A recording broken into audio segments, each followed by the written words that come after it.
Niger, le Parlement de la CEDEAO veut mettre sur pied une délégation pour poursuivre les négociations. Pour plus d'informations sur ce sujet, retrouvez-nous après le générique. Mais avant de commencer, n'oubliez pas de vous abonner et d'activer la cloche de notification pour ne pas manquer nos prochaines vidéos. Bon visionnage.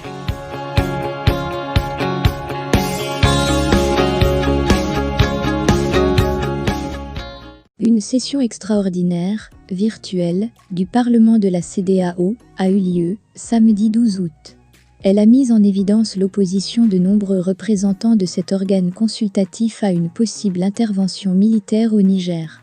Le Parlement de la CEDEAO, composé de politiciens issus des différents États membres de la CEDEAO, souhaite organiser une nouvelle mission de médiation à Niamey. 23 membres du Parlement de la CEDEAO qui compte 115 sièges ont pris part aux discussions virtuelles lors de cette session extraordinaire, rapporte notre envoyée spéciale à Lago, Lisa Fabian. La majorité d'entre eux s'est dit opposée à une intervention militaire au Niger, d'où sont originaires certains parlementaires. Le Nigérien Amadou Ali Djibo a notamment souligné que les sanctions imposées actuellement à son pays ont déjà conduit à la fermeture de nombreuses écoles et qu'une guerre aurait des conséquences délétères sur la vie des plus vulnérables. De son côté, Mohamed Ali Ndum, un sénateur du nord-est du Nigeria, a estimé que son pays ne pourrait pas partir en guerre sans l'approbation non seulement de l'Assemblée nationale, mais aussi du Conseil de sécurité de l'ONU. À l'issue de cette rencontre virtuelle, les représentants du Parlement de la CEDEAO n'ont pas signé de résolution, mais ils sont tombés d'accord sur l'idée de mettre sur pied une délégation pour tenter de poursuivre les négociations entre la CEDEAO et les membres de la junte au pouvoir à Niamey. Les modalités d'une telle médiation doivent être discutées, au plus vite, avec le chef de la CEDEAO, le président du Nigeria, Bola Ahmed Tinubu. Cette nouvelle initiative a pour avantage de réunir des représentants originaires des différents pays impliqués. D'autres initiatives, pour renouer le dialogue.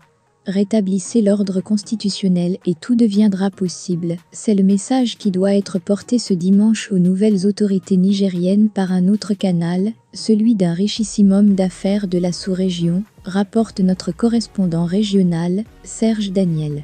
On garantirait le pardon au général Abdourahmane Tiani, chef de la junte, et aux principales têtes du Conseil national pour le salut de la patrie, CNSP.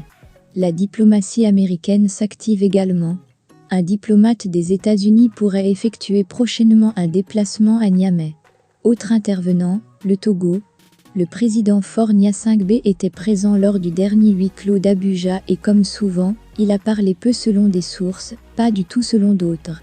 Mais on sait que le Togo fait partie des rares pays qui jouent à fond la carte du dialogue et de la négociation pour trouver une issue à la crise. D'après nos informations, Lomé aurait parlé au moins 2 fois avec les putschistes de Niamey.